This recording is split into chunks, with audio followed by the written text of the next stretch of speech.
భారీ వర్షం పడుతుంది. ఈ ఊరు వచ్చేసి నాకు తెలిసి విజయనగరం నుంచి సుమారు ఒక 55 కిలోమీటర్ లోపల ఉంది. అంత హెల్త్ కూడా బాగాలేదు ఒక మాట చెప్పాలంటే. కానీ నాకు 10 మంది జనాలు ఉండి మైక్ ఇచ్చి మాట్లాడడం అంటే ఎక్కడ ఎనర్జీ ఆటోమేటిక్గా వచ్చేస్తుంది. At the same time night కూడా హైదరాబాద్ పోవడానికి బస్సు ఆల్రెడీ మనం బుక్ చేసుకున్నాం కాబట్టి చూసుకోవాలి. అంటే గ్రౌండ్ లెవెల్లో వర్క్ చేస్తే, గ్రౌండ్ లెవెల్లో మనం దిగి వర్క్ స్టార్ట్ చేస్తే ఇలానే ఉంటుంది. సో అది దీని వెనక ఉన్నటువంటి రిస్క్ కష్టాలు ఇలా ఉంటాయి.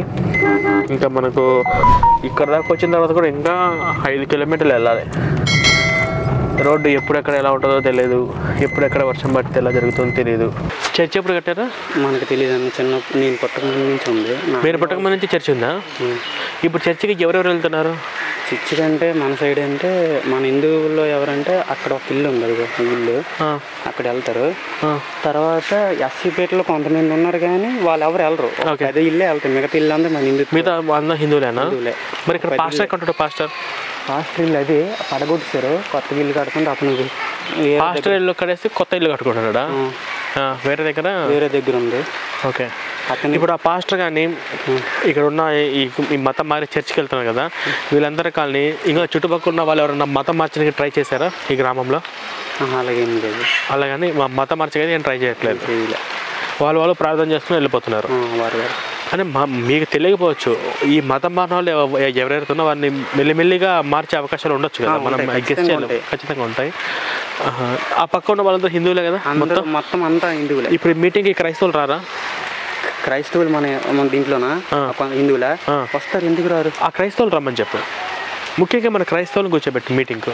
ఇప్పుడు ఈ చర్చికి ఎవరెవరైతే వెళ్తున్నారో వాళ్ళు క్రైస్తవుల్ని మరి ముఖ్యంగా రమ్మని చెప్పు. వాళ్ళు యేసు ప్రభువును బైబిల్ని అవమానించకుండా చాలా సున్నితంగా వాళ్ళ వరకు వాళ్ళకి అర్థమయ్యేటట్టు నేను చెప్తాను. మన క్రైస్తవులు మన ఈదులో చెప్పుకుని ఇక్కడ వేరే మళ్ళీ చెప్పుకుంటాం. ఇక్కడ మళ్ళీ వేరేగా పెడతామా మీటింగ్? 2 మీటింగ్లు పెడతామా? సరే. అంటే ఇక్కడ ఎలాగంటున్నా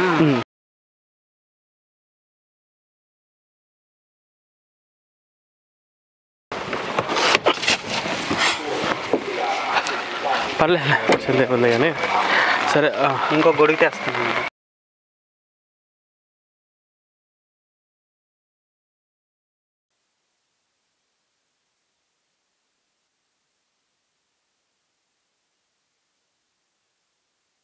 మన యోగులు, స్వామీజీలు మన హిందూ ధర్మం గురించి రకరకాలుగా చెప్తూ ఉంటారు, అవునా కదా? నేను అంత గొప్పవాడి కాకపోయినా నాకు తెలిసిన వాటిలో సమాజంలో జరుగుతున్నటువంటి కొన్నిటి మీద నేను వివరించడానికి నేను ట్రై చేస్తాను. ఇక్కడ ఈ యొక్క హిందూ ధర్మం కోసము కొన్ని మంచి విషయాలు చెప్తున్నాను అని అనగానే ఈ గ్రామంలో ఉన్నటువంటి యువకులు కావచ్చు, పెద్దవాళ్ళు కావచ్చు, ఎంతో యాక్టివ్గా ముందుకు వచ్చి ఇక్కడ కూర్చున్నందుకు నేను ఫస్ట్ చాలా సంతోషంగా ఫీల్ అవుతున్నాను. ఈ యొక్క యాక్టివ్నెస్ ఉండాలి. అంటే మనము ఎందుకంటే మన భారతదేశంలో హిందూ మతం ఒక్కటే లేదు, మన భారతదేశంలో అనేక మతాలు ఉన్నాయి. అంటే ఇక్కడ భిన్నమైన మతాలు ఉన్నాయి. ఆ మతాలలో ఉన్నటువంటి లోపాలు ఏంటి, అసలు ఆ మతాలు ఏం చెప్తుంది, ఆ మతాలు మనిషినికి ఏ విధంగా ఆలోచింపజేస్తుంది అనే విషయాలు మనతో పాటు మన చుట్టుపక్కల ఉన్న మతాల గురించి కూడా మనము మొత్తం కాకపోయినా మినిమం అన్న మనకు అవగాహన కలిగి ఉండాలి. తెలుసుకోవాలంటే ఇక్కడ ఉన్న వాళ్ళలో శాశ్వతంగా ఈ భూమి మీద ఉంటాము, మేము ఈ భూమి మీద మాకు శాశ్వతంగా ఉంటాము అనుకున్న వాళ్ళు ఇక్కడ ఉన్న వాళ్ళు ఎవరైనా ఉన్నారా? అందరూ కూడా ఏదో ఒక రోజు మన పనులు ముగించుకొని మనం ఏ పని నిమిత్తంతో వచ్చామో పని ముగించుకొని వెళ్ళిపోవాలి. సరే, శాశ్వతంగా మేము ఇప్పుడు ఆరోగ్యంగా ఉన్నాము, ఎప్పటికీ ఇలాగే ఆరోగ్యంగా ఉంటాము, ఇంకా హాస్పిటల్కి వెళ్ళాల్సినటువంటి అవసరం లేదు అనుకున్న వాళ్ళు ఇక్కడ ఎవరైనా ఉన్నారా? శరీర నిర్మాణం అట్లాంటిది. ఎండ వస్తే జ్వరం వస్తుంది, వాతావరణం మారితే ఇప్పుడు జలుబు, దగ్గు వస్తూనే ఉంటాయి. వాతావరణాన్ని బట్టి మన శరీరంలో మార్పులు వస్తుంటాయి. దానికి మనం నిమిత్తంగా టాబ్లెట్లు వేసుకుంటూ ఉంటాము. అది అందరికీ సర్వసాధారణం. ఇక్కడ ఎవరికి కూర్చున్నా అందరికీ రక్తమే వస్తుంది. అందరి రక్తం ఎరుపు కలర్లోనే ఉంటుంది, బాగుంటుంది. ఇప్పుడు ఇక్కడ ఉన్న వాళ్ళలో ఎవరైనా కానీ మేము ఇప్పుడు సంతోషంగా ఉన్నాము, కష్టాలు లేవు కాబట్టి మాకు ఎప్పుడు కూడా కష్టాలు రావు, ఎప్పుడు కూడా మేము ఇట్లాగే సంతోషంగా ఉంటాము అని అనుకున్న వాళ్ళు ఎవరైనా ఉన్నారా? లేరు. ఇప్పుడు మీకు కష్టాలు ఉన్నాయి, రేపు కష్టాలు పోవచ్చు, సంతోషంగా ఉండొచ్చు, మళ్ళీ ఇప్పుడు కష్టాలు రావచ్చు, పోవచ్చు. అంటే మనిషికి కష్టాలనే వస్తూనే ఉంటాయి, రోగాలనే వస్తూనే ఉంటాయి. ఇది పుడుతామో మళ్ళీ శరీరము ఈ మట్టిలో కలిసిపోతుంది. ఇది ఎప్పటి నుంచి జరుగుతుంది ఈ ప్రక్రియ? ఈ భూమి పుట్టక ముందు మనిషి ఎప్పుడైతే పుట్టాడో మనిషి పుట్టినప్పటి నుంచి ఇప్పటి వరకు అదే జరుగుతుంది కదా. ఇది ఇంతవరకు బాగానే ఉంది, ఇదంతా బాగానే ఉంది. అంటే మనకు తెలిసిన విషయం ఏంటంటే పుడతామో చేస్తామో, కష్టాలు వస్తుంటాయి పోతుంటాయి, రోగాలు వస్తుంటాయి పోతుంటాయి. మనిషికి ఏది సంతోషము శాశ్వతం కాదు, కష్టాలు శాశ్వతం కాదు, ఆ తర్వాత ఈ రోగాలు కూడా శాశ్వతం కాదు, మనిషే శాశ్వతం కాదు. ఇవి మనిషి పుట్టక ముందు నుంచి, మనిషి పుట్టినప్పటి నుంచి అందరికీ జరుగుతూనే ఉన్నాయి. ఇప్పుడు పర్టికులర్గా ఒక వర్గం వాళ్ళు ఏమంటారంటే, మీరు ఈ మతాన్ని వదిలిపెట్టి మా మతంలోకి వస్తే కష్టాలు పోతాయి, ఈ మతాన్ని వదిలిపెట్టి మా మతంలోకి వస్తే రోగాలు రావు, హ్యాపీగా ఉంటారు, ఈ మతాన్ని వదిలిపెట్టి మా మతంలోకి వస్తే మీరు శాశ్వతంగా చచ్చిపోరు, నిత్య జీవితం ఇస్తారు అని అన్నారు అనుకోండి. అలాగే అంటున్నారు కదా, కామెడీగా ఉందా లేదా? అలా అనేవాళ్ళు ఉన్నారా లేరా? నేను అబద్ధాలు చెప్తున్నానా? మీరు మీ మతం వదిలిపెట్టి మా మతంలోకి రండి, మీ కష్టాలు ఉండవు. మీ మతం వదిలిపెట్టి మా మతంలోకి రండి, రోగాలు ఉండవు. ఈ మత మార్పిడి ముఠాలు ఇవి వింటే మనకి ఎంత కామెడీగా ఉంది. వీళ్ళు ఎంత సింపుల్గా మతం మారుతారంటే, ఇక్కడ ఉన్నటువంటి గ్రామస్తులలో అందరూ చాలామంది కూడా మోకాలు నొప్పి అని చెప్పి, జ్వరం అని చెప్పి, దగ్గని చెప్పి మతం మారుతారు. ఇప్పుడు ఫర్ ఎగ్జాంపుల్ మీరున్నారు, మీ అమ్మగారికి మీకు గొడవైంది, అందుకని చెప్పేసి మీ అమ్మగారిని వదిలేసి వేరే అమ్మని తెచ్చుకుంటారా? సాధ్యమవుతుందా? అది తప్పు కదా. అమ్మ గొడవైనా కొట్లాడినా అమ్మ అమ్మే.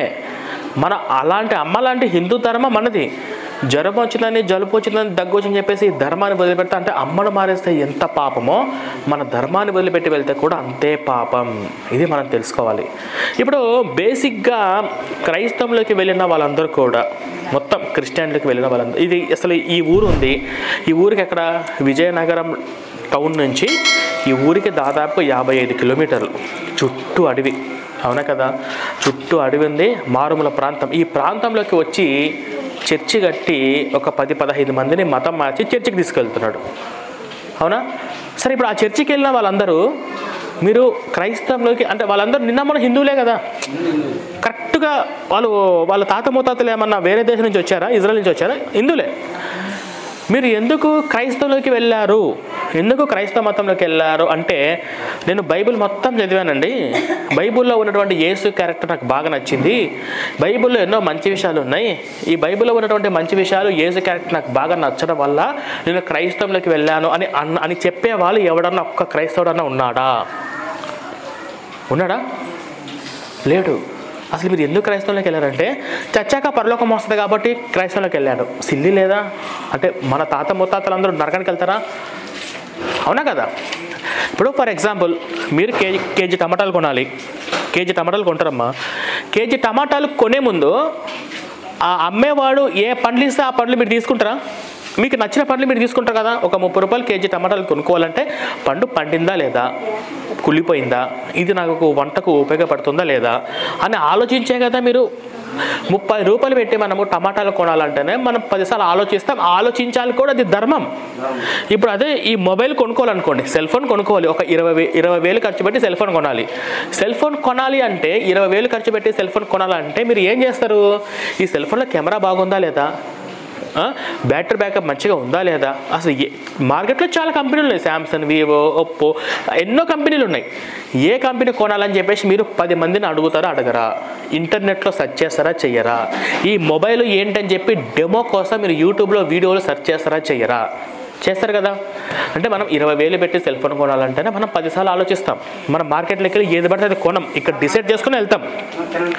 అదేవిధంగా 30 రూపాయలు టమాటాలు పెట్టి మనం కొనాలనుకుంటే ఈ పండు ఎట్లాంటివని చెప్పేసి మనం 30 సార్లు ఆలోచించి తీసుకుంటాం. 30 రూపాయలు ఖర్చు పెట్టి మనము టమాటాలు కొంటున్నాము, 20,000 పెట్టి మనం సెల్ ఫోన్ కొంటున్నాము. వాడెవడో వచ్చి యేసు దేవుడు బైబిల్ మంచి విషయాలు ఉన్నాయి అని చెప్పంగానే ముందు వెనక ఆలోచించకుండా కళ్ళు మూసుకుని ఆ మతంలోకి వెళ్ళిపోవడమేనా? వాడు చెప్పాడు, తప్పు కాదు. వాడు చెప్పిన తర్వాత యేసు దేవుడా కాదా, ఆయనను ఏ రకంగా దేవుడు అయిండు, ఎక్కడి నుంచి వచ్చాడు, ఆయన దేవుడిగా పూజించుకోవడానికి ఆయనకు ఉన్నటువంటి క్వాలిటీస్. మనం నాస్తికులం కాదు కదా, మనం అందరం దేవుడు నమ్మే వాళ్ళం కదా, మన ఇంట్లో ఎవరో ఒకటి దేవుడు ఉన్నారు కదా. మనం నమ్మే దేవుడు మనకున్నాడు. ఈయన కొత్తగా ఒక దేవుడిని తీసుకొచ్చాడు. ఈ దేవుడు ఎవరు, ఈ మతం ఎప్పుడు పుట్టింది, ఈ మతం ఎక్కడి నుంచి వచ్చింది, మనం నెట్లో అన్నా సెర్చ్ చేయాలి, బైబిల్లో చదవాలి, 10 మందిని అడగాలి, బంధువులను అడగాలి బాప్తిజం తీసుకోవాలనుకుంటే. ఇవన్నీ ఏమి చేయకుండా చచ్చాక పరలోకం వస్తుంది అంటే ఫ్రీగా ఏది ఇస్తే అది పోయినట్టుగా మతం ఆడుతున్నారు. ఎంత అజ్ఞానం, ఇది మహాపాపమా కాదా? మహాపాపం. సరే మీరు అనొచ్చు, క్రైస్తవులకి వెళ్ళారండి, తప్పేముంది, వారికి ఇష్టం కదా, సంతోషంగా ఉన్నారు కదా అని మీరు అనుకోవచ్చు. అట్లా మీరు అనుకుంటున్నారా? ఇక్కడ ఉన్న వాళ్ళు ఎవరన్నా క్రైస్తవులకి వెళ్ళారండి, తప్పేముంది, అక్కడ ఉన్న కూడా వాళ్ళు హ్యాపీగా ఉన్నారు అని మీరు ఇక్కడ ఉన్న వాళ్ళు ఎవరన్నా అనుకుంటున్నారా? ఏంటంటే క్రైస్తవులకి వెళ్తే ఏమవుతుంది, ఆ మతంలోకి వెళ్తే ఏమవుతుంది అనేది నేను మీకు బెస్ట్ ఒక ఉదాహరణ చెప్తాను. అమ్మ మతం మారిన తర్వాత యేసు మతంలోకి వచ్చాను కదా. ఇప్పుడు ఇందులో సింహాచలం గారిది ఏమైనా తప్పుందా? తప్పు లేదు. చాలా మంచిది. ఎక్కడ తప్పు వచ్చింది తెలుసా? మతం మారితే ఆ మతంలో ఉన్నటువంటి సిద్ధాంతాలు ఏంటో తెలుసుకోకపోవడం తప్పు. ఆ మతం ఏంటి, ఆ మతం ఏం నేర్పిస్తుంది, ఇది ఒక వ్యక్తిలో లోపం లేదు, ఒక వ్యక్తిలో ఇది తప్పే కాదు, ఒక వ్యక్తిలో ఎటువంటి లోపము లేదు. ఎక్కడ లోపం ఉంది అంటే ఆ వ్యక్తి పట్టుకున్న, ఇప్పుడు పాస్టర్లు అందరూ మంచోలే, ఆ చర్చికి వెళ్ళే వాళ్ళందరూ మంచోలే, మన అన్నదమ్ముళ్ళే, మన అక్క చెల్లెలే, మన ఇంటి పక్కింటి వాళ్ళే. వాళ్ళు ఏదైతే ఒక ప్రాసెస్, ఒక సిద్ధాంతం ఫాలో అవుతున్నారో ఆ సిద్ధాంతమే తప్పు. ఎందుకు ఇప్పుడు ఈవిడ గారు ఎందుకు ప్రసాదం తినరంటే విగ్రహాలకు అర్పించిన పలహారాలు తీసుకోకూడదు అని బైబిల్లో ఉంది, అది ఫాలో అవుతుంది, తినదు. ఎందుకు నువ్వు గుడికి వెళ్ళవంటే దేవుడు విగ్రహారాధన అసహించుకుంటున్నాడు కాబట్టి మేము విగ్రహాన్ని పూజించామని చెప్పేసి ఆమె గుడికి వెళ్ళదు. నువ్వు ఎందుకు కృష్ణుని దేవుడిగా పూజించవంటే నీ దేవుడైన యెహోవా నేను తప్ప వేరొక దేవుడు ఉండకూడదు, వేరే ఏ దేవుని పూజించినా కూడా నువ్వు నరకానికి వెళ్తావు అని చెప్పేసి బెదిరించే విధంగా బైబిల్లో వచనాలు ఉంటాయి. అంటే ఈమె ఏ సిద్ధాంతం అయితే పట్టుకుందో, ఏ మతంలోకి అయితే వెళ్ళిందో ఆ మతంలో ఉన్న సిద్ధాంతాలు, ఆ మతంలో ఉన్నటువంటి అవి ఖచ్చితంగా పాటించాలి. కాబట్టి ఆ పాటించే సమయంలో వీళ్ళిద్దరి మధ్య, ఇప్పుడు వీళ్ళిద్దరు కూడా సింహాచలం మతం మారితే వాళ్ళ ఇంటికి వెళ్ళదు, ఫ్రెండ్షిప్ చెయ్యదు, ఇద్దరు కలిసిమెలిసి పండగలు చేసుకోరు, ఒకళ్ళ ఇంట్లో ఒకరు పండగలు ఏదైనా హర్షలు గారెలు ఉంటే కూడా షేర్ చేసుకోరు. ఇంకా చెప్పాలంటే విద్వేషం రగులుతుంది. ఎందుకు తెలుసా? హిందువులంటే అన్యులు, హిందువులంటే విగ్రహారాధికులు. అంటే బైబిల్లో మనుషుల్ని విడగొడుతుంది. అదే మన భగవద్గీత, సమం సర్వేషు భూతేషు సమస్తం తిష్ట పరమేశ్వరం, అంటే సమస్త జీవుల్లో నేను ఒక విధంగా ఉన్నాను, సర్వేజన సుఖినో భవంతు, అందరూ బాగుండాలి, అందరూ మనుషులే, అందరూ ఉండాలి, ఇది సిద్ధాంతం. అన్యులు అనేది పదము బైబిల్లో ఉంటుంది. అంటే అన్యులు అంటే ఏంది? క్రైస్తవ మతం కానీ వాళ్ళందరూ కూడా, ఇతర మతాలకు చెందిన వాళ్ళందరూ కూడా అన్యులే, వాళ్ళ విధంగా ఉండకూడదు. ఇంకొక మిస్టేక్, చక్కకు బొట్టు పెట్టుకుందా, గాజులు పెట్టుకుందా, పసుపు పెట్టుకుందా, అమ్మ మీ ఇంటి బయట ముగ్గు ఉంటుందా, మీ ఇంటి బయట తులసి మొక్కకు మీరు పూజ చేస్తారా, గడపకు తోరణాలు ఉన్నాయా, అవన్నీ ఉంటాయా? ఆ మతంలోకి వెళ్తే అన్యుల వల్ల మనం పోలి ఉండరాదు అనే ఒక పాయింట్ తీసుకొని ఆ ఆచారాలన్నిటికీ దూరం అవ్వాల్సి ఉంటుంది. ఇది ఎంత అంటే ఇలా కల్చర్ నాశనం అవుతుంది లేదా? ఇప్పుడు ఆవిడ గారు మారిందంటే వాళ్ళ పిల్లలు మారాల్సిందే, అలా పిల్లలు మారాల్సిందే. అంటే అదొక సిద్ధాంతాలు వైరస్ మొత్తము అలా ఒక జనరేషన్ అంతా పాడైపోతుంది. ఇక్కడ ఎక్కడ మిస్టేక్ జరిగిందో తెలుసా? ఎక్కడ మిస్టేక్ జరిగిందంటే అన్ని మతాలు ఒకటే, అన్ని మంచి నేర్పిస్తుంది, ఏ దేవుడైనా ఒకటైనా భావన ఉంది కదా, ఈ భావనలోనే ఆమె చర్చికి వెళ్ళింది. ఇప్పుడు ఇక్కడ మన ఆంధ్రప్రదేశ్ కానీ భారతదేశంలో కానీ చర్చికి వెళ్ళిన వాళ్ళందరూ కూడా మన హిందువులే. ఏ రకమైన హిందువులు? అన్ని మతాలు ఒకటే, అందరూ దేవుళ్ళు ఒకటే, ఏ మతమైనా ఏ దేవుడైనా మంచిగా చెప్తాడు అని ఒక రీజన్ తోటే కదా వెళ్ళింది. అదే ఫర్ ఎగ్జాంపుల్ మన తాత ఉన్నాడు, మన తాత మన నాన్నను పెంచేటప్పుడు ఒరే అన్ని మతాలు ఒకటి కాదురా, చర్చికి మసీదుకి గుడికి తేడా ఉంది, ఇవి మంచిని బోధించవు, ఇది మతాలని విద్వేషాన్ని రెచ్చగొడుతుంది, అసలు ఇది బైబిల్ మన భారతదేశానికి సంబంధించింది కాదు, ఈ మతము మన భారతదేశానికి సంబంధించింది కాదు, కాబట్టి మనం ఎప్పుడు కూడా హిందూ ధర్మాన్ని వదిలిపెట్టకూడదు అని మన తాత మన నాన్నకి చెప్పింటే ఈరోజు తెలుగు రాష్ట్రాల్లో ఇన్ని చర్చిలు వస్తాయా? ఇన్ని లక్షల మంది పాస్టర్లు పుట్టుకొని వస్తారా? అంటే ప్రమాదం ఏంటి అంటే అన్ని మతాలు సమానమే, అందరూ దేవుళ్ళు అని పెంచడము తప్పు. ఫర్ సపోజ్ ముస్లిం ఒక 8 సంవత్సరాల పాప ఉంది, అట్లా వాళ్ళ ఫ్రెండ్ నమ్మి అటు గుడికి వెళ్ళొచ్చింది, వాళ్ళ అమ్మ నాన్న ఊరుకుంటారా? క్రిస్టియన్ అమ్మాయి ఉంది, వాళ్ళ ఎవరో ఫ్రెండ్ చెప్పారని చెప్పి గుడికి వెళ్ళొచ్చింది, గుడికి వెళ్ళొచ్చిన తర్వాత వాళ్ళ అమ్మ నాన్న ఊరుకుంటారా? మనము అదే హిందూ పాప ఉంది, హిందూ పాప ఒకవేళ గుడికి వెళ్ళినా, చర్చికి వెళ్ళినా, మసీదుకి వెళ్ళినా వాళ్ళ పేరెంట్స్ ఏమంటారు? ఇంకా వెళ్ళమ్మా, ఏ దేవుడు ఒకటే మంచి చెప్పు. ఇది చాలా తప్పు. ఈ తప్పు మన తాతలు మన నాన్నలకు చేయబట్టి, మన నాన్నలు మనకు చేయబట్టి మనలో ఇంతమంది విడిపోయి అక్కడ చేరారు. అర్థమైంది కదా? అంటే ఈ మతం ఏంటి? క్రైస్తవ మతం ఏంటి? ఈ మతం ఎప్పుడు పుట్టింది, ఎక్కడ పుట్టింది, ఈ మతానికి దేవుడు ఎవరు అనే విషయాలు తెలుసుకోకపోవడం తప్పు. ఇక్కడున్న వాళ్ళలో ఎవరినన్నా కానీ ఎప్పుడన్నా పాస్టర్లు వచ్చి, బాబు ఒకసారి మా మతంలోకి రండి, మా యేసు నమ్మని చెప్పి ఇక్కడ ముఠాలు వచ్చి మిమ్మల్ని ప్రలోభాలు చేశారా? చేశారా ఎప్పుడన్నా? ఇంతకుముందు వచ్చారు కదా. ఇంతకుముందు ఎప్పుడు వచ్చారు? కరోనా ముందు సమయంలో వచ్చారు, అవునా కదా? ఓకే, ఇప్పుడు మీరు ఏం చేయాలంటే బైబిల్ని ప్రశ్నించాలి. మీకు పుస్తకాలు ఉంటాయి, అందరికీ ఈజీగా అర్థమయ్యే రీతిలో క్రైస్తవ సిద్ధాంతాలు ఏంటి, ఆ సిద్ధాంతాలు మనం బైబిల్ ప్రకారంగా ఎలా ప్రశ్నించాలంటే ఈ పుస్తకాలు ఉంటాయి. ఈ పుస్తకాలు మీరు అందరూ చదివిన తర్వాత తెలుసుకోండి. ఇప్పుడు క్రైస్తవ మతం గురించి మనం ఎందుకు తెలుసుకోవాల్సిన అవసరం మనకి ఏంటి అంటే, ఖచ్చితంగా వాళ్ళు మిమ్మల్ని ఈరోజు కాకపోయినా ఏదో ఒక రోజు మతం మార్చడానికి విశ్వ ప్రయత్నాలు చేస్తూనే ఉంటారు, అవునా కదా? ఈ మత మార్పిడి ముఠాలు ఎక్కడుంటాయి? హాస్పిటల్ దగ్గర ఉంటాయి, రోగుల దగ్గర ఉంటారు. మీరు చూడండి, మీరు ఏ గవర్నమెంట్ హాస్పిటల్కి వెళ్ళండి ఒకసారి, మీరు ఈ తెలుగు రాష్ట్రాల్లో ఏ గవర్నమెంట్ హాస్పిటల్కి వెళ్ళండి, హాస్పిటల్కి వెళ్తే అక్కడ ఖచ్చితంగా ఈ మత మార్పిడి ముఠాలు ఉంటాయి. అమ్మ ఆరోగ్యం బాగాలేదా? ఓకే, మా యేసునమ్మని నేను ప్రార్థన చేస్తా అంటాడు. నీకు రోగం తగ్గింది కదా, నేను ప్రార్థన చేయబట్టి రోగం తగ్గింది, నువ్వు కంటిన్యూగా మా చర్చికి రా అంటారు. ఇంకో విషయం చెప్తాను చూడండి, క్రైస్తవ మతంలోకి వెళ్ళడం వల్ల, మతంలోకి మారితే మనిషిలో జరిగే మార్పులు ఏంటంటే, ఫస్ట్ ఆఫ్ ఆల్ మానవత్వం అనేది ఉండదు. మానవత్వం, నైతిక విలువలు, సంస్కారం, జ్ఞానం, ఈ 4 పోతాయి క్రైస్తవ మతంలోకి పోతే. ఎట్లా? ఒక్కొక్క దానికి ఒక రిఫరెన్స్ ఇస్తా. ఫస్ట్ మానవత్వానికి రిఫరెన్స్ ఇస్తా.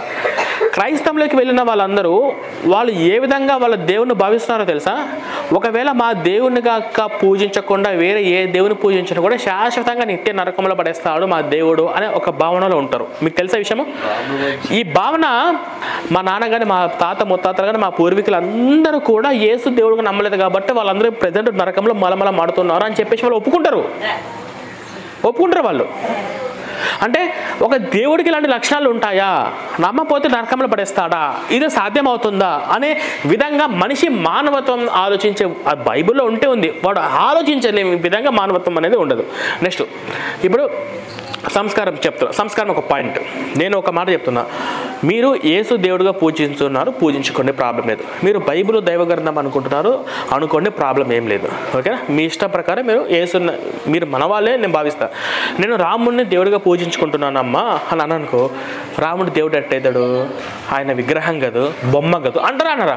అరే వాళ్ళు బాధపడతారు.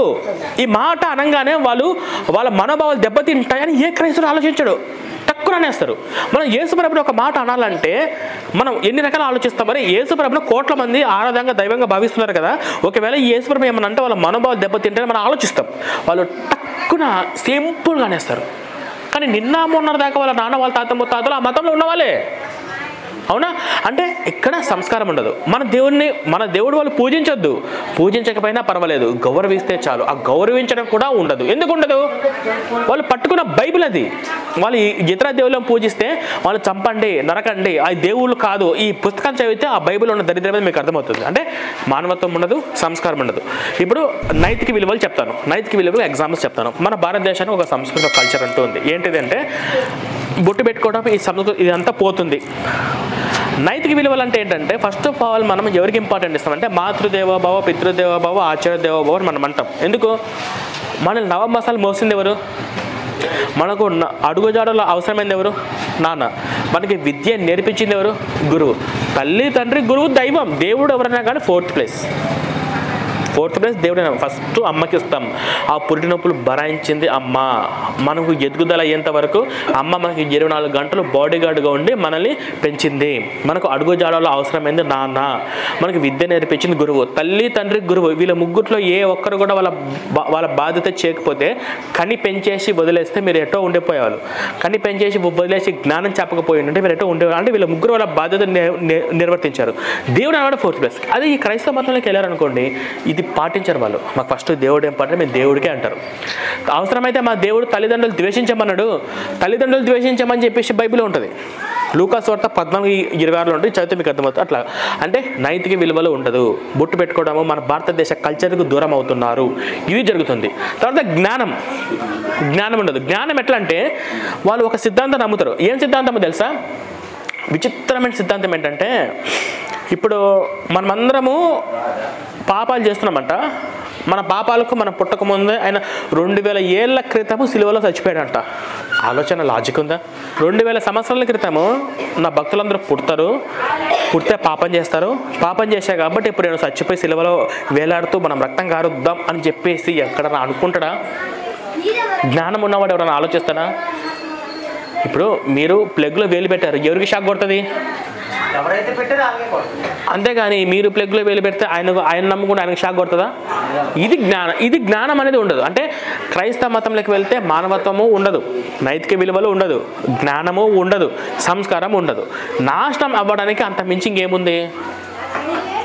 అది ఇప్పుడు మనం ఈ యేసు మతం ఎప్పుడు వచ్చింది, ఈ క్రైస్తవం ఏంది, బైబిల్ అంటే ఏంటనేది నేను మీకు కొంచెం చెప్పడానికి ట్రై చేస్తాను. అసలు యేసు ప్రభు క్రిస్టియన్ కాదు. యేసు ప్రభు పుట్టడంలోనే యూదా గోత్రంలో పుట్టాడు. యూదా గోత్రంలోనే చచ్చిపోయిండు.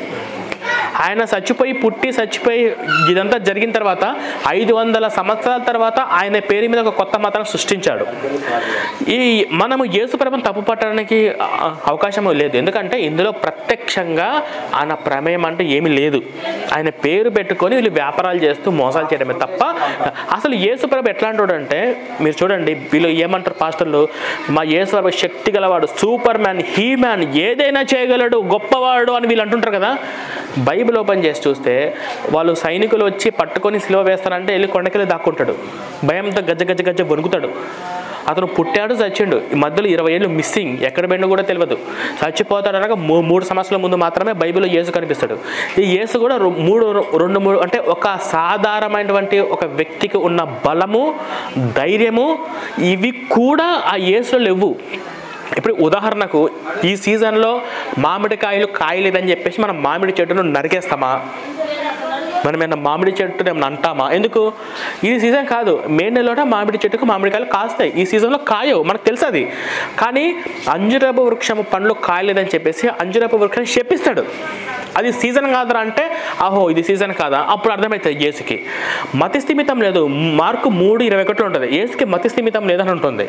తర్వాత ఈ యేసు ప్రభు ఏంటంటే బైబిల్ మొత్తంలో, నేను ఇక్కడ ఈ క్షణం చెప్తున్నాను అందరికీ, ఆదికాండం నుంచి ప్రకటన గ్రంథం వరకు బైబిల్ మొత్తంలో మీరు చూడండి, ఈ బైబిల్ని నమ్మి కోట్లాది మంది చర్చిలకు వెళ్తున్నారు. ఈ బైబిల్ నమ్మి కొన్ని వేల చర్చిలు ఉన్నాయి. ఈ బైబిల్ను నమ్మి ఆదివారాలు అంటూ, శనివారాలు అంటూ, సోమవారం అంటూ రాత్రి కూడికలు, సండే స్కూల్స్, ప్రేయర్ మీటింగ్స్, తర్వాత పిల్లలకు సండే స్కూల్, తర్వాత ఆదివారం రాగానే చర్చీలు, తర్వాత ఈ యొక్క క్రిస్టియానిటీకి సంబంధించే 30,000 YouTube channels, Facebook YouTube channels కలిపి, తర్వాత 24/7 కల్వరి సతీష్వి, అవి లోకల్ టీవీ ఛానల్స్, ఇన్ని ఉన్నాయి కదా ఒక్క బైబిల్ మీద. ఎన్ని ఉన్నాయి? చాలా ఉన్నాయి. కోట్లాది మంది చర్చికి వెళ్తున్నారు, వేలాది చర్చిలు ఉన్నాయి, కోట్లాది మంది భక్తులు ఉన్నారు, వేల చర్చిలు ఉన్నాయి, తర్వాత కొన్ని వందల లోకల్ టీవీ ఛానల్స్ ఉన్నాయి, 30,000 యూట్యూబ్ ఛానల్స్ ఉన్నాయి. ఈ ఓన్లీ తెలుగు స్టేట్సే చెప్తున్నా. అది అన్నీ దేని బేస్ చేసుకొని 1000 పేజీల కల బైబుల్. అందులో యేసు గురించి, యేసు పుట్టక ముందు రాయబడింది పాత నిబంధన గ్రంథన, యేసు పుట్టిన తర్వాత రాయబడింది కొత్త నిబంధన గ్రంథన. వాళ్ళు చెప్పేది కొత్త నిబంధన గ్రంథం మాత్రమే. అది కూడా 300 పేజీలు మాత్రమే. ఇంతసేపు అంటే ఇంత టైం స్పెండ్ చేసి కోట్లాది మంది దీని మీద కేటాయిస్తున్నారు. ఇన్ని ఛానల్స్ ఉన్నాయి, ఇన్ని లోకల్ ఛానల్స్ ఉన్నాయి, ఇన్ని చర్చిలు ఉన్నాయి, ఇన్ని కోట్ల మంది ఉన్నారు.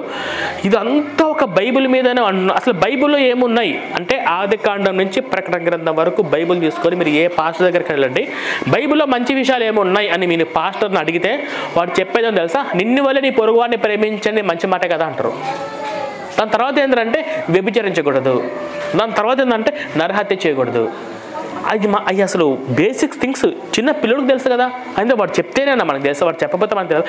ఇవి చెప్పడానికి ఆయన పరలోకం నుంచి భూలోకానికి దిగి రావాలనా? అవునా కదా? ఇక్కడ ఏంటంటే నేను మీకు సవాల్ విసిరి చెప్తున్నాను. స్వామి వివేకానంద రాసినటువంటి నీతి సూక్తులు కానీ, ఇప్పుడు ఒక కుటుంబం ఉంది, 5 మంది ఉన్నారు కుటుంబం, అమ్మ నాన్న 2-3 పిల్లలు ఉన్నారు. ఇప్పుడు ఇందరిలో 2 పిల్లలు మతం మారి క్రైస్తవంలోకి వెళ్ళారనుకోండి, ఇప్పుడు ఈ కుటుంబం హ్యాపీగా ఉంటుందా?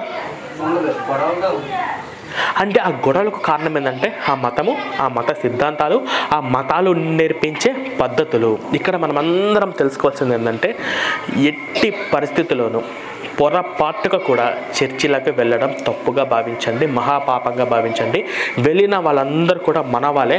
వాళ్ళను మీరు ఏదో ఒక సమయంలో మీరు మీ పనులని కంప్లీట్ అయిన తర్వాత ఈ పుస్తకాలు చదివించి వాళ్ళని బయటికి తీసుకొచ్చే ప్రయత్నం చేయండి. అది మీ బాధ్యత.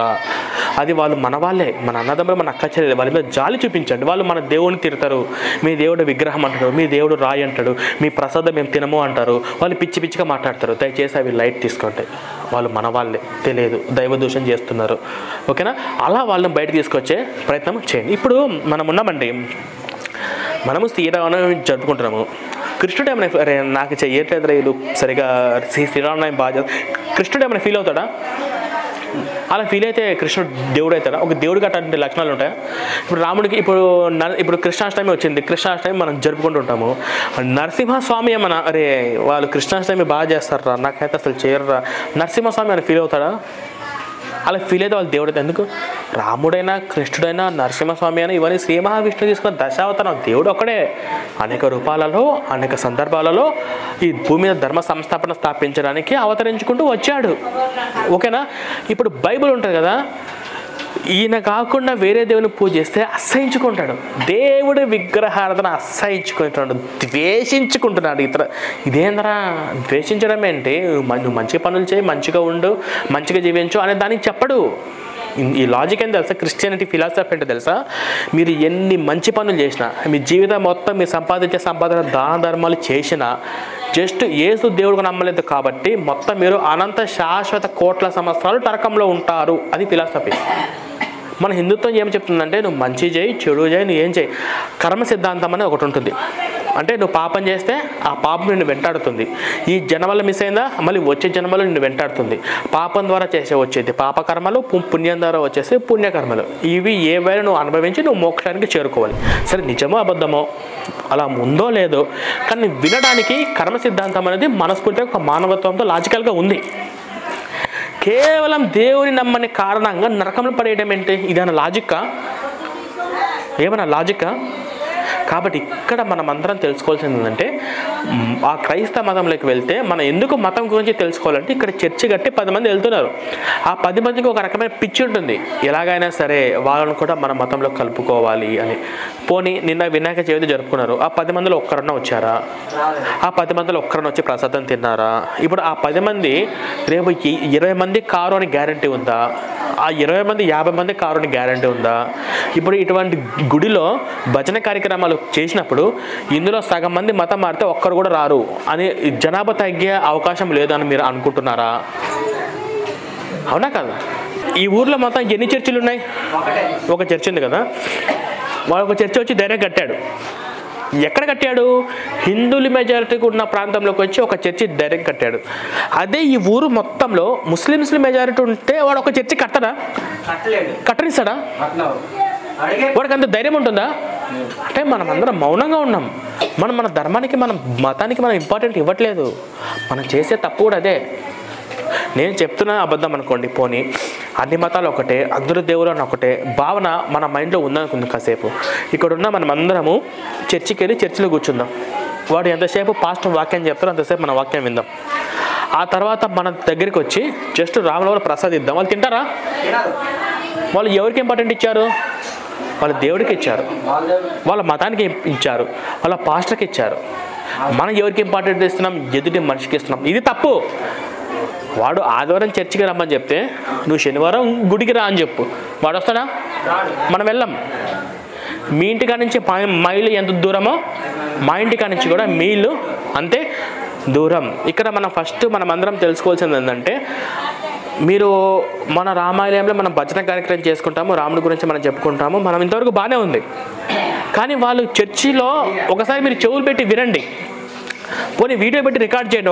ఒకరోజు చర్చిలో ఆడ ఏం చెప్తాడు పాస్టర్ అనేది మీరు వీడియో పెట్టి రికార్డ్ చేయండి.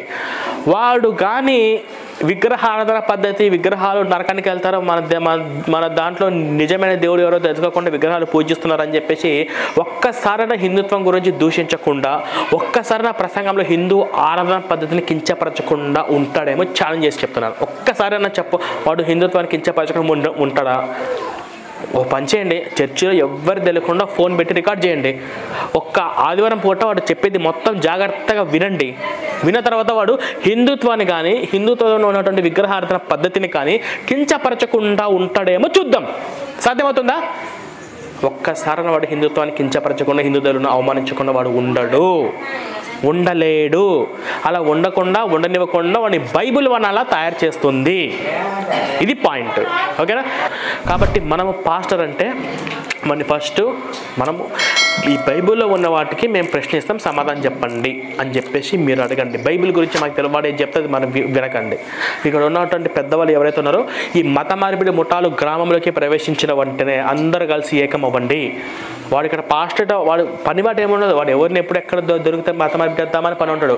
సంకుల సంచేసుకుంటాడు, పాపుల మేము రక్షించండి మా యేసు నమ్ముకొని చెప్పి తిరుగుతూ ఉంటాడు. అందరూ కలిసి వెళ్ళిపోవాలి వాడి దగ్గరికి. ఏంటి పాపులం ఏంటి? ఎవరిని పాపలు అంటున్నావు? మేమంతా పుణ్యాత్మలం, మేము పుణ్య భూమిలో పుట్టామంటే పుణ్యాత్మలం. నువ్వు మమ్మల్ని పాపలు అంటే ఏంది? ఏం చెప్పి నీ బైబిల్ గొప్పతనం ఏంది? నీ బైబిల్ ఉన్న మంచి వ్యాఖ్యలు చెప్పండి, మంచి విషయాలు చెప్పండి అని చెప్పండి. చాలు. బైబిల్ని ప్రశ్నించడం నేర్చుకోండి. సరే, నేను చర్చికి వస్తాను, ఇక్కడ రాముల గుడి ఉంది, ఒక వచ్చి దండం పెట్టమని చెప్పి దండం పెడతారా? రాముని వాడిని చూస్తూ 5 నిమిషాలు కూడా వాడు ఉండలేడు. వాడు భయం. నేను చెప్పింది అందరికి అర్థమైంది కదా? ఇంకో విషయం చెప్పాలంటే వీళ్ళు ఎవరికి రెస్పెక్ట్ ఇయ్యరు పాస్టర్లు. ఫర్ ఎగ్జాంపుల్, మన భారత రాజ్యాంగ నిర్మాత అంబేద్కర్ని కోసం మనం జై భీమ్ అంటాం. మన హిందుత్వంలో కోసం స్వతంత్రం కోసం ఛత్రపతి శివాజీని ఛత్రపతి శివరాజ్ మహారాజ్కి జై అంటాము అంట కదా. వాళ్ళు ఎవరికి జై కొడతారు? భారత్ మాతాకి కూడా మనం జై అంటాం. వాళ్ళు భారత్ మాతాకి జై అంటారా? జై శ్రీరామ్ అంటారా? ప్రైజ్. అంటే వీళ్ళు అసలు మునులు, ఋషులు, యోగులు అక్కడికట కాదురా దమ్ముంటున్న గుండెల మీద కాల్చరా అని చెప్పేసి బ్రిటిష్ వాళ్ళకు ఎదురు ఉంటే అల్లూరి సీతారామరాజు ఒక్కసారి కాదురా నేను భారతదేశం కోసం 100 సార్లు ఉరికమ్మానికి ఎక్కుతానని చెప్పేసి ధైర్యంగా మీసం మెలేసినటువంటి భగత్ సింగ్, వయసు 22 సంవత్సరాలు. వీళ్ళ కంటే యేసు ఏం గొప్పవాడు? యేసు ఏం చేసిండు? ఇవన్నీ తెలుసుకున్న తర్వాత ఆ మతంలోకి వెళ్తే ఆ మతము నేర్పించేది ఏంది? మానవత్వం ఉండదు, నైతిక విలువలు ఉండదు, సంస్కారం ఉండదు, జ్ఞానము ఉండదు.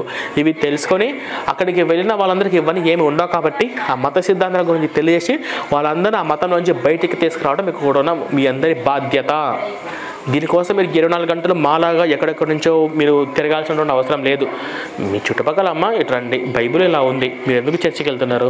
బైబిల్ కరెక్ట్ కాదు, మనమందరం కలిసిమెలిసి సంతోషంగా ఉన్నాం, ఆ చర్చలోకి వెళ్ళకండి, మంచిది కాదు చెప్పండి. 10 మందికి చెప్పండి. ఒక్కరన్నా మారరా? ఒకటి మారితే మిగతా వాళ్ళు మారరా? పొరపాటు కూడా పాస్టర్లకి కానుకలు, దశం భాగాలు ఇవ్వనివ్వకండి. ఇప్పుడు మనందరి జీవితాలు ఏంటి? ఉదయం నుంచి సాయంత్రం వరకు పని చేస్తే మనం రాత్రి అన్నం తింటాం, అవునా కదా? మనం తినే అన్నంలో మనం సంపాదించే సంపాదనలో 10% పాస్టర్లకి ఇవ్వాలి. అవసరం ఇవన్నీ తెలుసుకోండి. మనం పూర్తిగా బయటకు వద్దాము. జై శ్రీరామ్, జై శ్రీరామ్, భారత్ మాతాకి, భారత్ మాతాకి. Thank you. అంటే మన హిందువులు అంటే ఏమనుకుంటారంటే అందరూ సమానమే, అందరూ ఒకటే. మనం మనము హిందుత్వం గురించి పాటుపడాలి కానీ ఆడు తక్కువ కులం ఈ చిన్న కులం ఆడు చిన్న కులం అని మనం కొట్టుకుంటాము. వాళ్ళేంటి మా క్రిస్టియన్స్ ఎక్కువ రావాలి, మా క్రిస్టియన్ మతం ఎక్కువ చేసుకోవాలి, మా జనాలు పెంచుకొని నాలుగు వస్తుంటారు. మనం ఏం చేస్తున్నాం, నువ్వు తక్కువ కులం మాట రా, నువ్వు ఎస్సీ కూడా రా, నువ్వు బీసీ కూడా రా, నువ్వు కాపుడు రా, నువ్వు రెడ్డోడు రా అని మనం కొట్టుకుంటాము. మనకు కావాలి నా తరపు నుంచి ఇస్తున్నాను, తీసుకో. ఇక్కడ ఉన్న వాళ్ళకి ఇవ్వండి. అట్లాగే ఈ పుస్తకాలు కూడా అందరికీ ఇవ్వండి. ప్రతి ఒక్కరు కూడా చదువుకున్న వాళ్ళు ఎవరు వేస్ట్ చేయొద్దని చెప్పు. ఎవరైతే చదువుకున్నారో, ఎవరైతే పాస్టర్ని బైబిల్ ప్రశ్నించగలరో వాళ్ళకి ఇచ్చేసారు. ఓకేనా? అందరికీ నమస్కారం అమ్మ. నెక్స్ట్ టైం మళ్ళీ మీ గ్రామానికి వచ్చేసరికి ఆ చర్చికి వెళ్ళే వాళ్ళలో మినిమం ఒక 5 మందినన్నా బయటికి తీసుకుని వచ్చి ఇక్కడ కూర్చోబెట్టండి. అలా 5 మందికి నా తరపించి ఆడవాళ్ళైతే చీరలు కానీ లేకపోతే వాళ్ళ ఇంట్లో ఏదైనా సమస్యలు కానీ మేము సహాయం చేయడానికి మేము రెడీగా ఉన్నాం. ఓకేనా? జై శ్రీరామ్. ఇక్కడ ప్రాబ్లం ఏంటంటే విజయనగరం నుంచి 55 కిలోమీటర్లు. ఇక్కడంతా అడవి ప్రాంతం. చూడండి, మొత్తం ఇక్కడెక్కడ మనుషులు లేదు, జీవారణ్యం లేదు, మొత్తం అడవి ప్రాంతం. ఈ ప్రాంతంలోకి వచ్చి చర్చి కట్టి ఒక 10 మందిని అయితే మతం మార్పిచ్చేశాడు. ఆ 10 మంది కూడా మన హిందువులే, అందులో కొంతమంది యూత్ కూడా ఉన్నారు. సో ఇప్పుడు మిగతా వాళ్ళని కూడా మనం ఇప్పుడు 10 మంది అయితే మతం మార్చారు. సో ఇప్పుడు మిగతా వాళ్ళు అయితే మతం మారే ఛాన్స్ అయితే లేదు. అక్కడ నాకంటే ముందు వాళ్ళే అక్కడ ఉన్నటువంటి వాళ్ళందరూ కూడా మన హిందూ ఛానల్స్ ఫాలో అవుతున్నారు. ఇప్పుడు ఎప్పటిలాగే సేమ్ ప్రాబ్లం. ఇప్పుడు మనకు చూడండి, టైం 8 అవుతుంది. 9:30కు బస్సు. ఇక్కడ నుంచి వెళ్ళాలంటే 2 గంటలు డ్రైవ్. ఒకవేళ అదృష్టం బాగుండే బస్సు లేట్ వచ్చి లేదా డ్రైవర్ ఫోన్ చేసి చెప్పి మనం వెయిట్ చేస్తే తప్ప మనం బస్సు క్యాచ్ చేయలేము. సేమ్ ఇదే ప్రాబ్లం అన్ని చోట్ల. ఎందుకు వస్తుంది ప్రాబ్లం?